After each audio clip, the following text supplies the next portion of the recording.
Cumprimento a todos com a paz do Senhor. Hoje nós vamos dar prosseguimento ao nosso estudo bíblico da carta aos Hebreus. Nós vamos estar estudando o intervalo do capítulo 13, do versículo 7 ao versículo 17. Nós faremos a leitura da palavra de Deus. Hebreus, capítulo 13, versículo 7 ao 17. Convido você que abra a sua Bíblia e acompanhe comigo. Diz assim a palavra do Senhor: Lembrai-vos dos vossos pastores, que vos falaram a palavra de Deus, a fé dos quais imitai, atentando para a sua maneira de viver. Jesus Cristo é o mesmo, ontem e hoje e eternamente. Não vos deixeis levar em redor por doutrinas várias e estranhas, porque bom é que o coração se fortifique com graça, e não com manjares que de nada aproveitam aos que a eles se entregaram. Temos um altar de que não tem direito de comer os que servem ao tabernáculo, pois os corpos dos animais cujo sangue é pelo pecado, trazido pelo sumo sacerdote para o santuário, são queimados fora do arraial. E por isso também, Jesus, para santificar o povo, pelo seu próprio sangue, padeceu fora da porta. Saiamos, pois, a ele, fora do arraial, levando o seu vitupério. Porque não temos aqui cidade permanente, mas buscamos a futura. Portanto, ofereçamos sempre por ele a Deus sacrifício de louvor, isto é, o fruto dos lábios que confessam o seu nome. E não vos esqueçais da beneficência e comunicação, porque com tais sacrifícios Deus se agrada. Obedecei a vossos pastores e sujeitai-vos a ele, que velam por vossa alma, como aqueles que hão de dar conta delas, para que façam com alegria e não gemendo, porque isso não vos seria útil. Oremos ao Senhor. Senhor nosso Deus, Pai de infinita bondade, Deus de misericórdia, nós estamos, Senhor, aqui na Tua presença. Nesse momento, Senhor, iremos estudar a Tua palavra. Eu peço a Deus a capacitação, a graça, a unção, para ministrar, Senhor, no estudo da palavra. Usa-me, ó Deus, como instrumento das Tuas mãos e abençoa, Senhor. Que todos aqueles que, ao ouvir a palavra, possam compreender e receber. E que esta palavra, Senhor, transforme em vidas, pelo poder que há na Tua palavra. Que o Teu Espírito Santo trabalhe em corações através da Sua santa palavra. Te louvamos em nome de Jesus Cristo. Amém. Graças a Deus. O tema principal do intervalo que nós estamos estudando, que começou no capítulo 10, versículo 19, e se estende até o capítulo 13, versículo 17, é uma exortação à perseverança. Não é apenas começarmos um relacionamento com Deus, mas nós precisamos ir até o fim.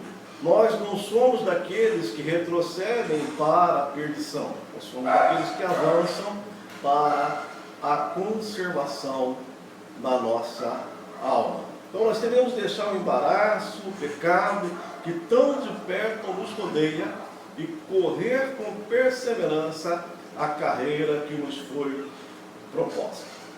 Dentro desse intervalo maior, o escritor trabalha a perseverança sobre vários âmbitos. É necessário perseverarmos na salvação, na fé, na resignação e também na santificação, sem a qual ninguém verá o Senhor.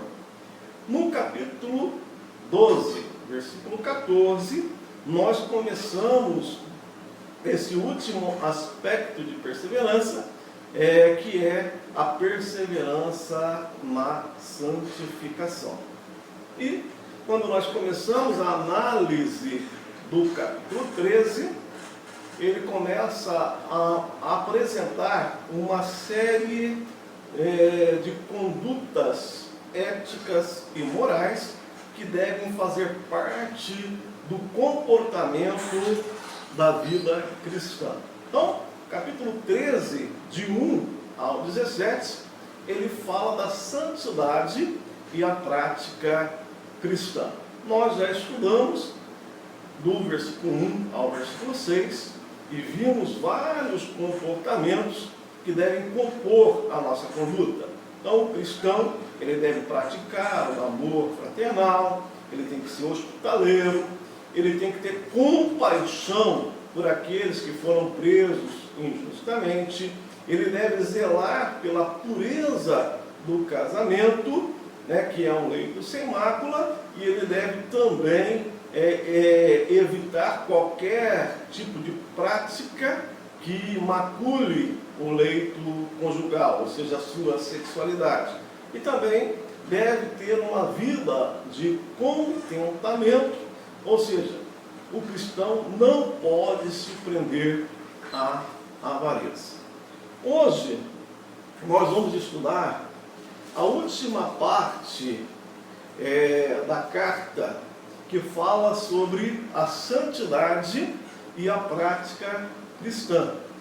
E dentro desse tema maior, o assunto específico do intervalo do versículo 7 ao versículo 17 é o perigo de nós nos deixarmos ser levados por doutrinas estranhas, e também ele fala da necessidade de nós nos fortificarmos na graça de Deus. Nós precisamos lembrar que o grande problema enfrentado na comunidade a qual o escritor escreveu a carta aos Hebreus era a sedução à volta ao judaísmo.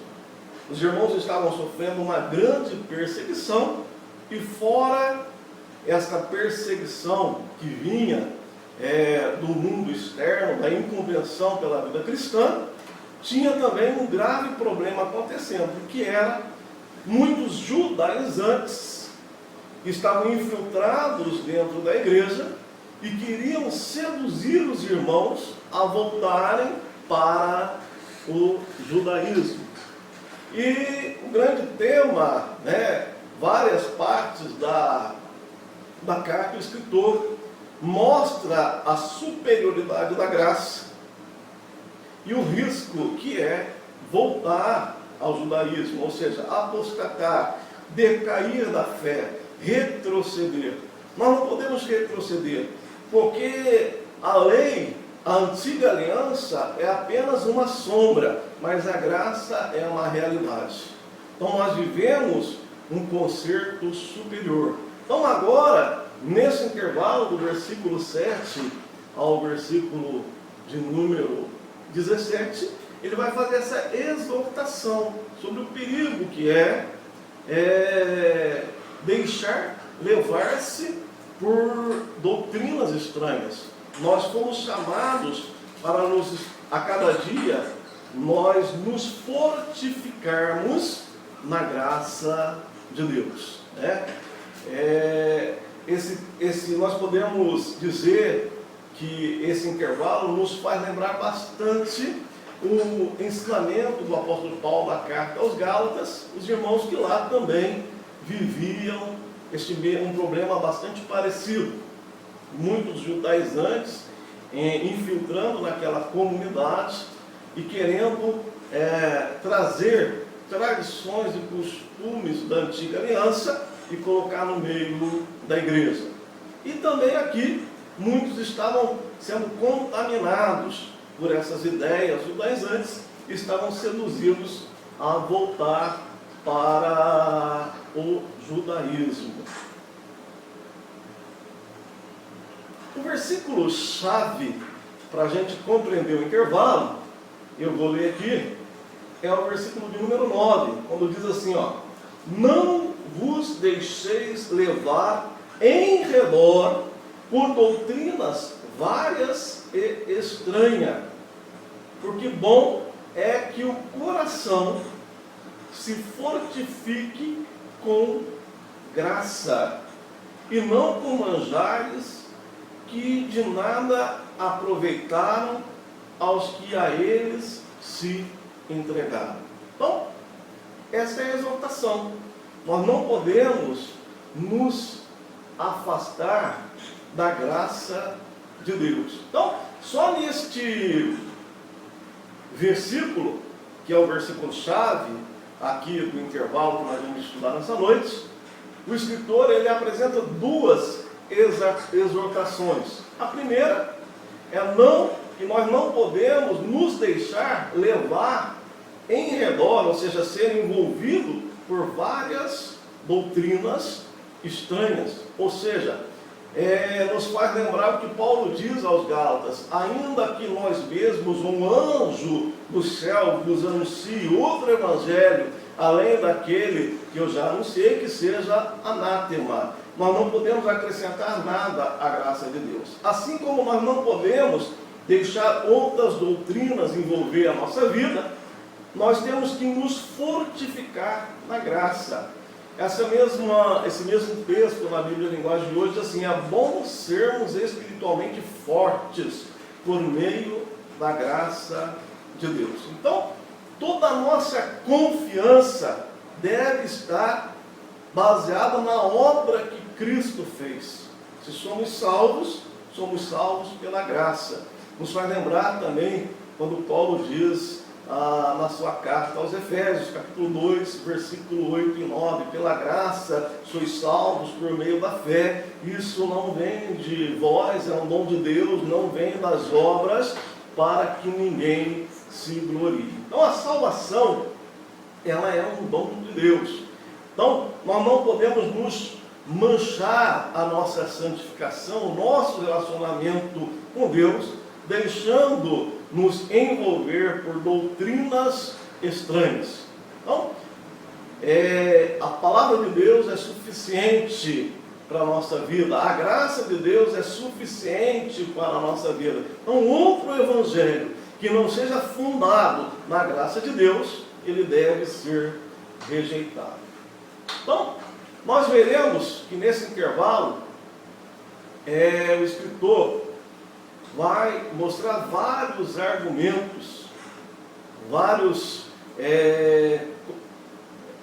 argumentos que são necessários para que a gente não venha a deixar-se levar pelas doutrinas estranhas, né? Para não nos envolvermos com essas doutrinas estranhas e fortificarmos na graça, nós vamos ver o que é necessário. Primeira coisa que é necessário para que a gente não venha a se contaminar com essas doutrinas estranhas e manter firme na graça de nosso Senhor e Salvador Jesus Cristo, ele diz aqui no versículo de número 7, que nós precisamos, vamos ler o versículo 7, ele diz assim, lembrai-vos dos vossos pastores, que vos falaram a palavra de Deus, a fé dos quais imitai, atentando para a sua maneira de viver. Por inferência, dentro daquele contexto, provavelmente a liderança, os pais espirituais daquela comunidade, provavelmente havia sido trocado, ou teriam sido enviados para alguma outra missão, ou os fundadores daquela igreja tinham morrido. O que aconteceu não está claro, mas traz a ideia de que esses pais da fé, ou seja, aqueles que foram usados para o início daquela obra, aqueles que levaram o evangelho da graça de Deus para aquela comunidade, já não estavam mais ali presentes. Então, dentro desta sedução que muitos estavam perturbando a comunidade, o escritor diz o seguinte, lembre dos vossos pastores. A palavra aqui, na Bíblia Revista e Corrigida, está escrito pastores. Mas a ideia aqui também é um líder espiritual. No grego é eugeomenoi, ou seja, uma autoridade em posição de liderança, que realmente, se a gente lê na linguagem de hoje, ele vai falar que são os primeiros líderes espirituais. Então, não tem diferença alguma, apenas para aprofundar, que é pastor ou líder espiritual, ancião, bispo, presbítero, podemos chamar também, como na linguagem de hoje, os primeiros líderes espirituais, ou parafrasear, pais da fé. São pessoas que serviram de referência para a base, que pregaram o Evangelho para aquela comunidade. Então o escritor vê aquela igreja sendo agora influenciada por falsos mestres, judaizantes, que queriam perturbar, que queriam tirar aquela comunidade do foco na graça de Deus, no sacrifício de Cristo, e levá-los de volta às práticas judaizantes. Então, o escritor mostra que a primeira coisa que eles deveriam fazer para não ser seduzidos por ações desses falsos mestres que estavam perturbando a igreja, era lembrar dos pais espirituais. Então, primeira coisa, lembre dos vossos pastores, ou seja, lembre dos vossos guias, dos vossos pastores, ou seja, eles trouxeram um evangelho de verdade, uma mensagem transformadora para a vida de vocês, e vocês experimentaram a graça de Deus.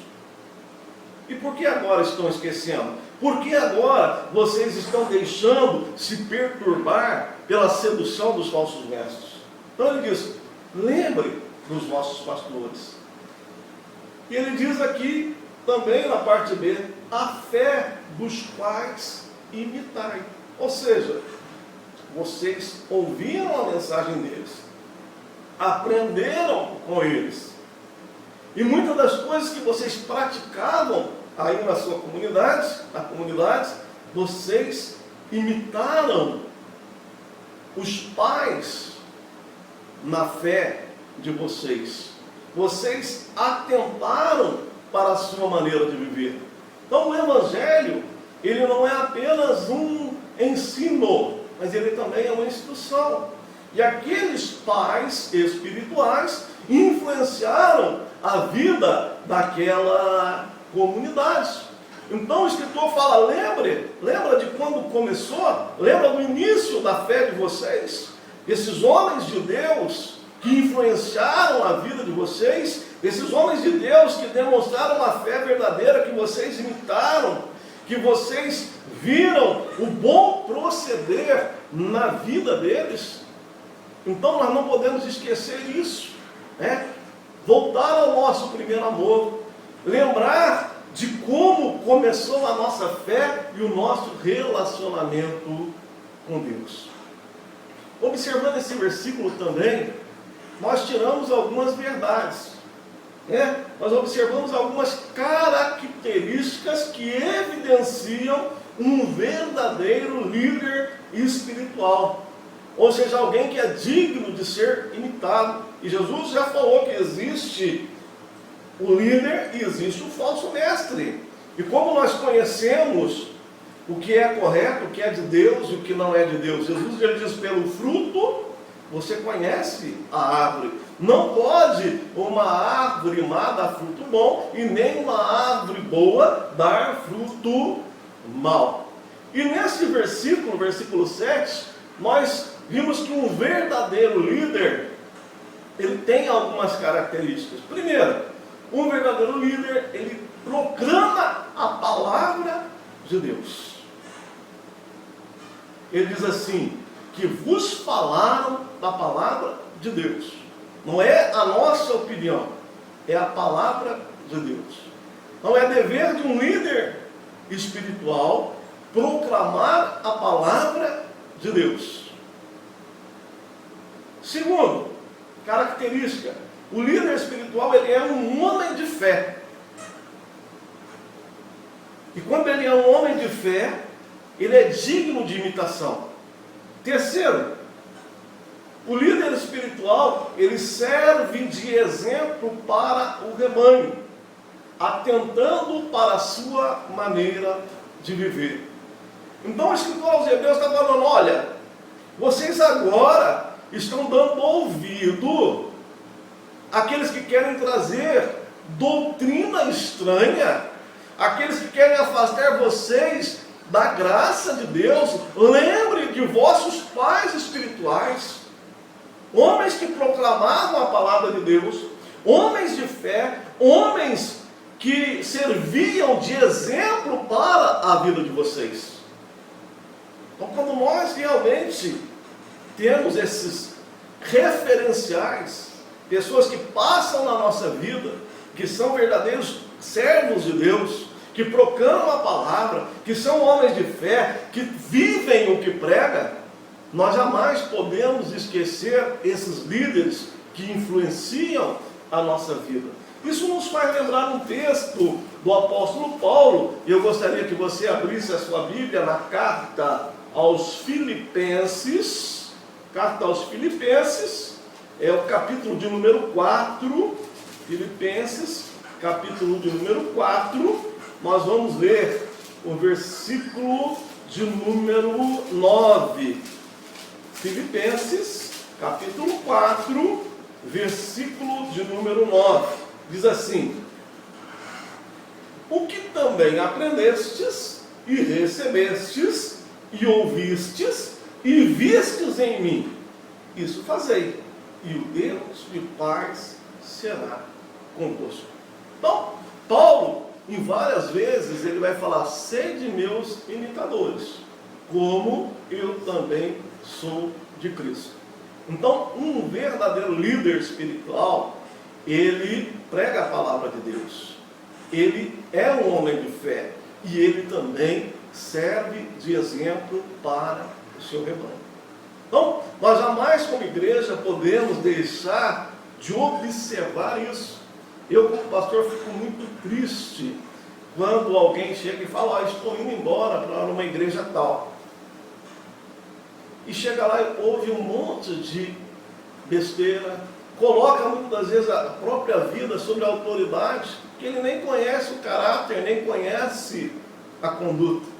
E muitos com comissão no ouvido têm amontoado falsos mestres e trazendo destruição para a sua vida, para a sua casa, para a sua família. Mas nós não podemos dar ouvido à doutrina estranha. Nós temos que firmar a nossa fé no Evangelho de Jesus Cristo, na graça de Deus, que é o meio da nossa salvação. Além de nós lembrarmos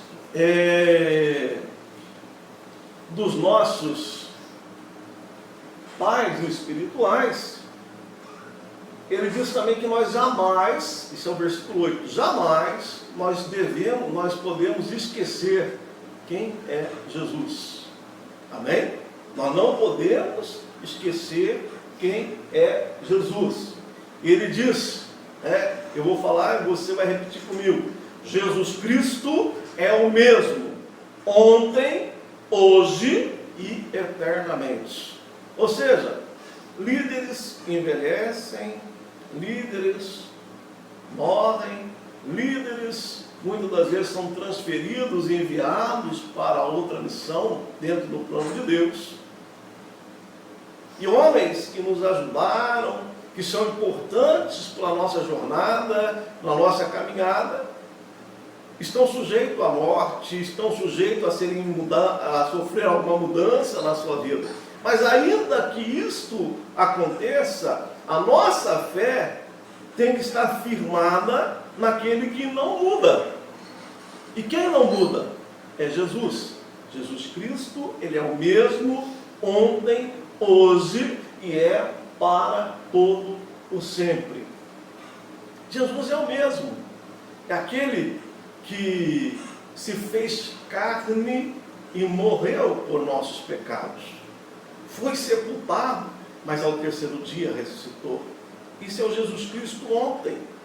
Jesus Cristo hoje está à destra de Deus como sumo sacerdote e intercede por nós. Jesus Cristo amanhã, Ele virá e reinará sobre toda a terra e reinará para todos sempre. Ele é o Alfa, Ele é o Ômega, Ele é imutável, Ele é Deus. Como Deus, Ele permanece para sempre. Então nós temos que realmente lembrar quem é Jesus. Quem é o Jesus que você serve? Quem é o Jesus que deu a vida por você? Quem é o Jesus que abriu o acesso ao Pai? Quem é o Jesus que está à destra do Todo-Poderoso? Ele voltará e cumprirá todas as suas promessas. Então, quando nós realmente sabemos quem é Jesus, nós não deixamos nos seduzir por doutrinas estranhas.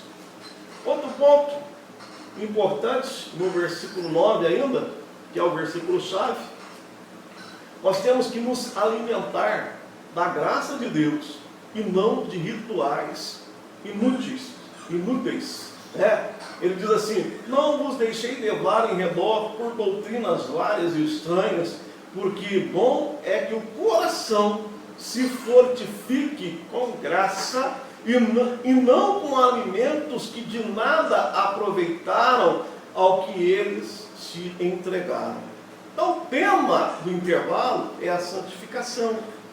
E a santificação, para o judaísmo, a santidade estava vinculada a coisas externas, como cerimônias de adoração e de purificação de alimentos.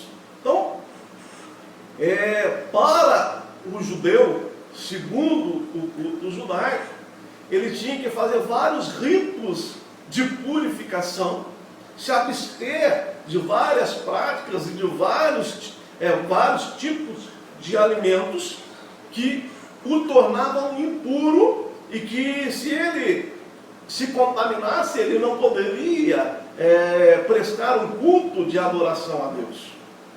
Mas esta santidade exterior, essa purificação do judaísmo, era algo apenas externo, não havia uma mudança. Então, muitas das vezes, alguém fazia uma série de ritualismos, mas estava com o coração cheio de ódio, cheio de inveja, cheio de coisas ocultas em sua vida.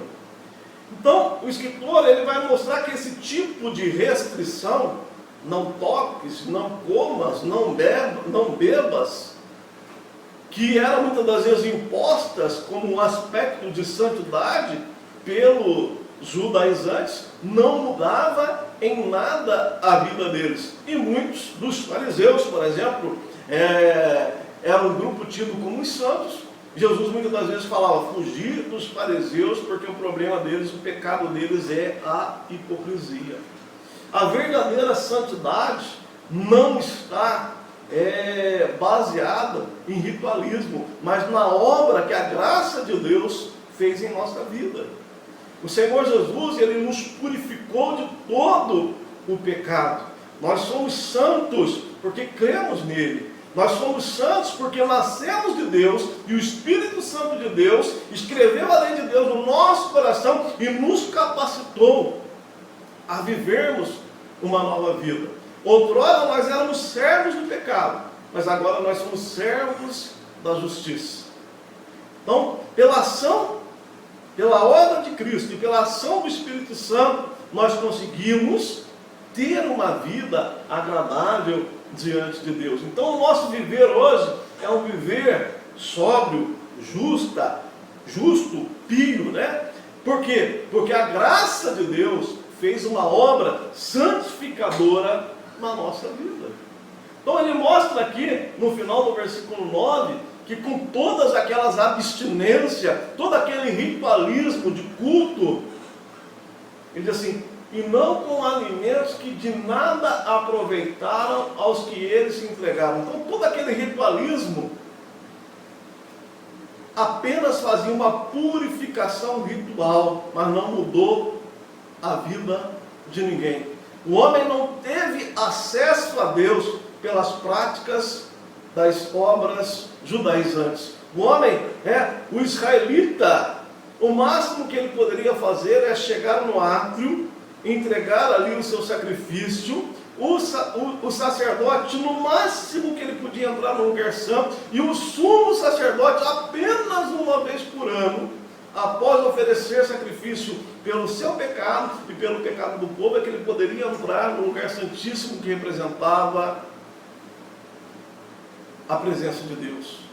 Então, a graça nos levou a um lugar maior, pelo novo e vivo caminho que nos foi consagrado. Isso é pelo véu, pelo sangue de Cristo que foi derramado por nós ali na cruz do Calvário. Então, o escritor vai falar, olha, se alimentem da graça, porque o alimento que a graça nos proporciona, nos leva aos lugares celestes, nos leva ao trono de Deus.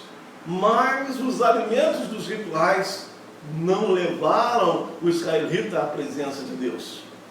Não servem para nada. Então, é um grande retrocesso alguém se prender a isso.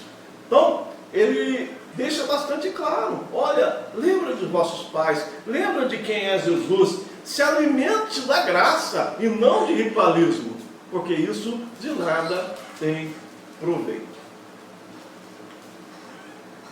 Agora, no versículo seguinte, ele diz assim: temos um altar, de que não tem direito de comer os que servem no tabernáculo. Então, ele está imaginando o seguinte, que muitas das vezes os cristãos, eles eram zombados.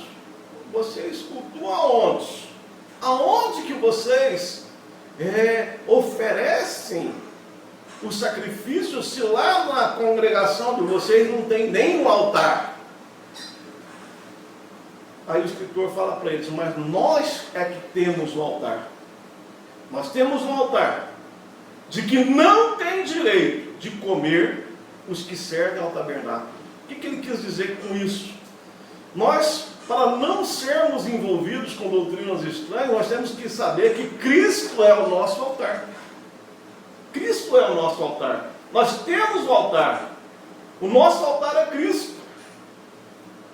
E quando nós entendemos que Cristo, ele é o nosso sacrifício, nós participamos de todas as bênçãos que nós encontramos nele. O altar, lá, era oferta e sacrifício, aplacava a ira de Deus.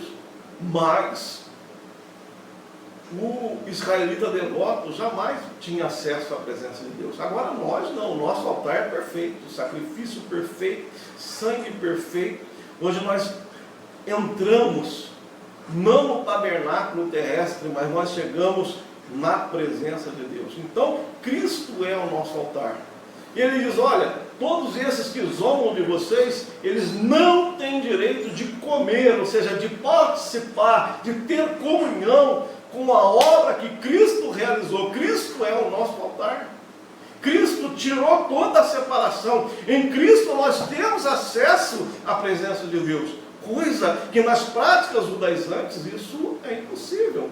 Eles só teriam acesso a partir do momento que eles fossem também convencidos, enxergassem os seus erros, se arrependessem e confessassem a Jesus como Senhor e Salvador. Porque o único meio do homem se aproximar de Deus é através de Cristo. Por isso Jesus disse, eu sou o caminho, a verdade e a vida. Ninguém vem ao Pai senão por mim. Então, para que a gente não se contamine e seja seduzido por doutrinas estranhas, nós temos que ter em mente quem é o nosso altar. E o nosso altar é Cristo. Amém? Vamos continuar. Versículo 11 e 12. Versículo 11 e 12, eles estão ligados. Ele diz assim: porque os corpos dos animais, cujo sangue é pelo pecado, trazido pelo sumo sacerdote para o santuário, são queimados fora do arraial. E o versículo 12 diz assim: e por isso também Jesus, para santificar o povo pelo seu próprio sangue, padeceu fora da porta. Um versículo bastante estranho para a gente, né? Mas vamos entender isso. Aqui, o escritor aos Hebreus fala daquilo que a gente chama na teologia de antitipo e tipo. Tipo e antitipo. Vamos entender o que é isso. Tipo e antitipo. É uma realidade no Antigo Testamento que tem uma verdade, né? É uma sombra no Antigo Testamento que tem uma realidade no Novo Testamento.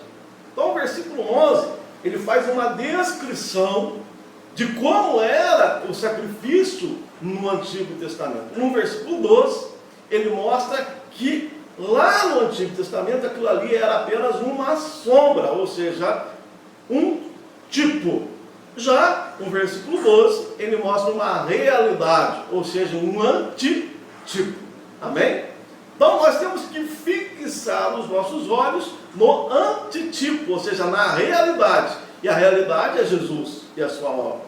E não no tipo, ou seja, na sombra. Então, dar ouvido à doutrina estranha é valorizar o tipo e esquecer do antitipo. É valorizar uma sombra, uma figura e esquecer da realidade. Então, hoje, na graça de Deus, nós vivemos uma realidade, uma obra consumada, um sacrifício perfeito. Então, nós não podemos deixar nos seduzir por sombras. Trocar o real pelo fictício, pela sombra, é uma grande loucura. Vamos ler e enxergar isso. Versículo 11. Porque os corpos dos animais, cujo sangue é pelo pecado, trazido pelo sumo sacerdote para o santuário, são queimados fora do arraial. Ou seja, sob o sistema de sacrifícios, determinados animais eram imolados, ou seja, sacrificados, e o seu sangue era trazido para dentro do Santo dos Santos, pelo sumo sacerdote, como oblação do pecado, ou seja, como oferta do pecado. Então o sacrifício era feito, o sumo sacerdote ia lá no lugar santo e aspergia como oferta. Agora, o corpo desses animais eram levados a um lugar nos arredores, ou seja, fora do tabernáculo, fora do templo, e esses animais eram totalmente queimados, fora do acampamento. Significa fora da cerca externa, que circundava o átrio lá no tabernáculo. Então ele traz isso à memória, mostrando como era o culto em Israel. Esse animal era totalmente queimado fora do arraial. E ele mostra que esta realidade, essa sombra praticada no culto ali no sacerdócio levítico, ele apontava para uma realidade que ia acontecer com Cristo. Por isso que ele diz no versículo 2: e por isso também Jesus, para santificar o povo, pelo seu próprio sangue, padeceu fora da porta. Ou seja, todo o sistema judaico, lá, o centro da adoração em Israel, era, na época de Jesus, o templo. Na época de Moisés, o tabernáculo. Mas Jesus, ele também, como aquele animal, o corpo daquele animal que era levado para fora para ser queimado, Jesus foi crucificado fora de Jerusalém. Ele foi levado para fora e ele derramou o seu sangue. Então ele está mostrando que tudo aquilo que eles faziam lá era apenas uma sombra do que Cristo fez. Ou seja, Cristo também foi levado para fora da porta, fora de todo o judaísmo, para morrer em favor de todo aquele que nele crê.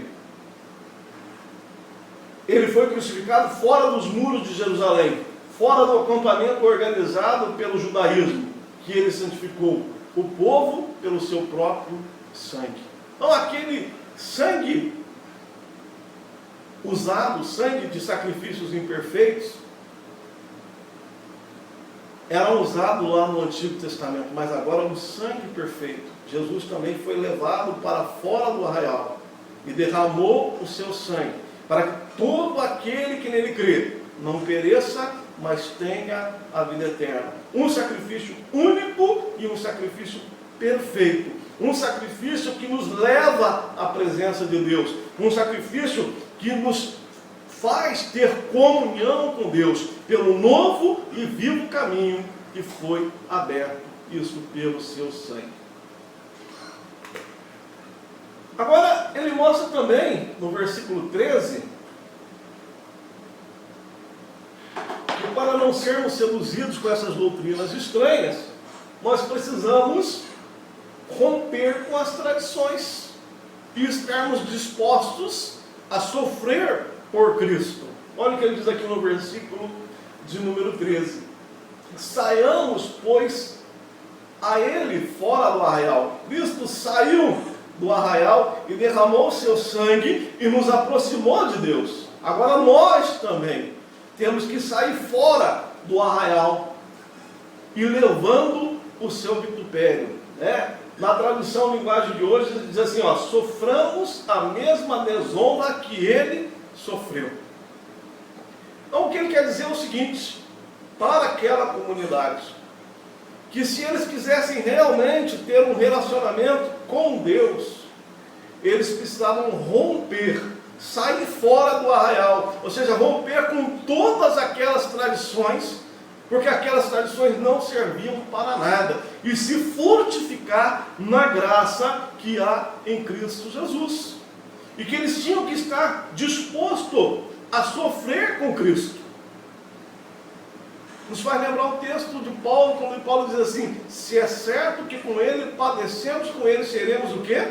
Glorificados. Nos faz lembrar a palavra de Jesus, quando Jesus diz assim, aquele que quer vir após mim, negue-se a si mesmo, tome a sua cruz e siga-me. Então, seguir a Jesus traz bênção para a nossa vida, mas muitas das vezes nós sofremos a mesma desonra, a mesma perseguição que ele sofreu. E muitos não queriam sofrer isso. Então queria fazer um meio termo entre judaísmo e cristianismo. Mas não se pode pôr remendo de pano novo em tecido velho. Não pode pôr vinho novo em odre velho. Não tem como. Judaísmo é judaísmo, cristianismo é cristianismo. Então nós fomos chamados para romper.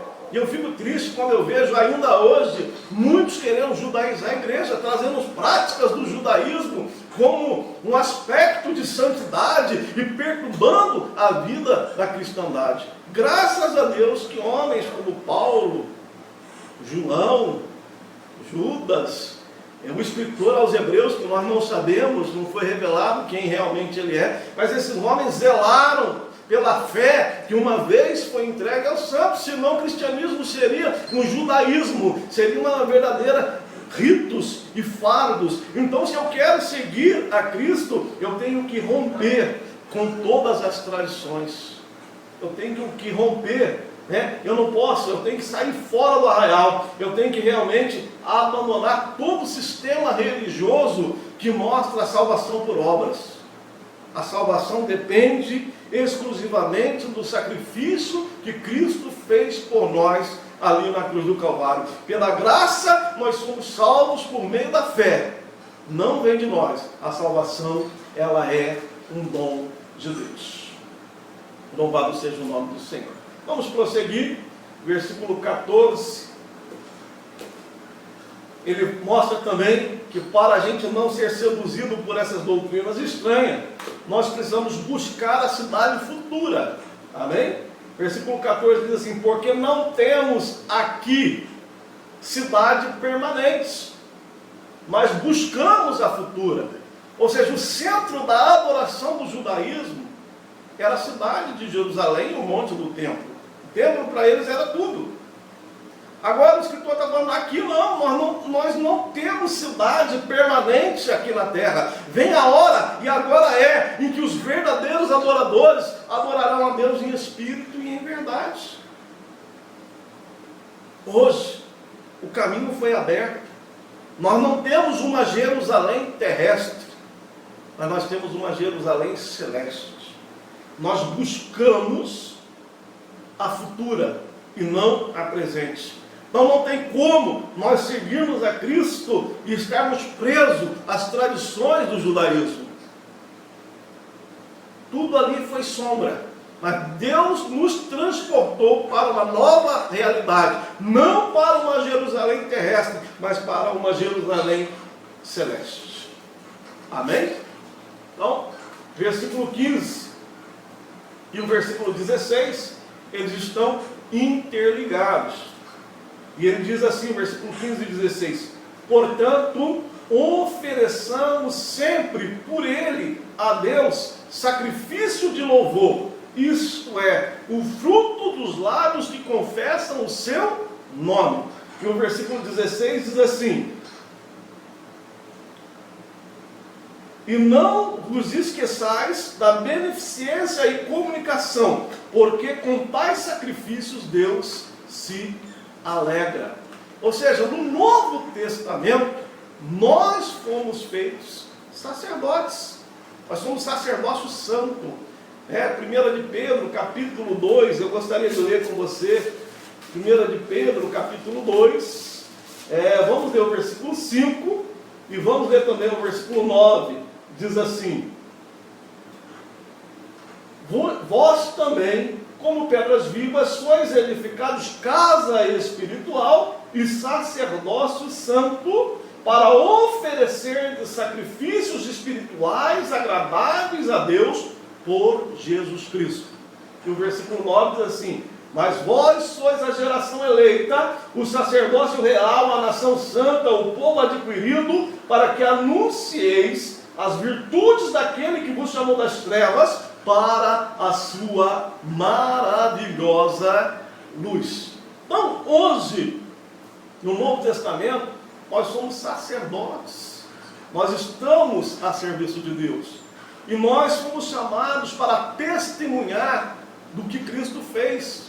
Nós somos o povo adquirido, a nação santa, o sacerdócio real, para anunciarmos a virtude, ou seja, o poder daquele que nos tirou das trevas para a sua maravilhosa luz. Então, como cristão, nós temos pelo menos 3 sacrifícios que nós podemos ofertar a Deus. Primeiro, é o sacrifício vivo, culto racional. Paulo vai dizer em Romanos 12: rogo-vos pela compaixão de Jesus Cristo que apresenteis o vosso corpo como sacrifício vivo, santo e agradável a Deus. É a nossa vida de dedicação, como expressão de gratidão por tudo que o Senhor fez por nós, o nosso serviço cristão, anunciando a virtude daquele que nos chamou das trevas para a sua maravilhosa luz. O segundo é o sacrifício de louvor. Hoje nós temos acesso a Deus e o nosso louvor chega à presença de Deus. O único louvor que Deus aceita, única adoração que Deus aceita, é fruto dos lábios que confessam o seu nome.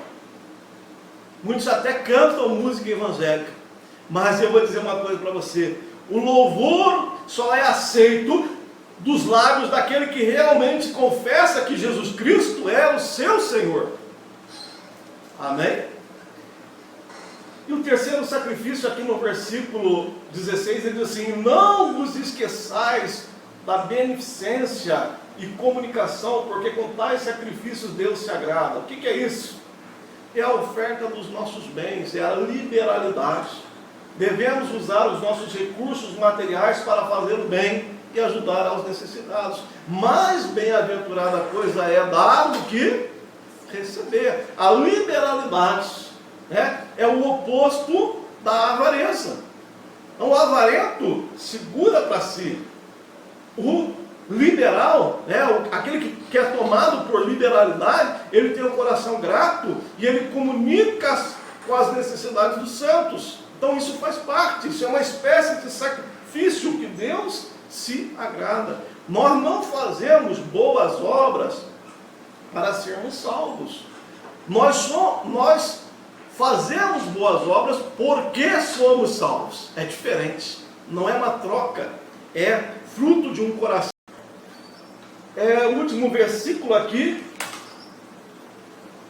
diz, no versículo 17: obedecei a vossos pastores e sujeitai-vos a eles, porque velam por vossa alma, como aqueles que hão de dar conta delas, para que o façam com alegria e não gemendo, porque isso não vos seria útil. Ou seja, para a gente não ser seduzido por doutrinas estranhas e manter firme na graça, nós precisamos também obedecer aos nossos pastores. O versículo 7 diz: lembra dos seus pais espirituais. Agora vocês estão debaixo de uma nova autoridade, então obedeça os seus pastores. Então eles são ensinados a obedecer os seus líderes presentes, pois foi dada autoridades a eles, e os cristãos deveriam ser submissos a essa autoridade. Agora ele mostra por que eles deveriam obedecer os pastores. Porque eles velam por vossas almas, como aquele que hão de dar conta delas.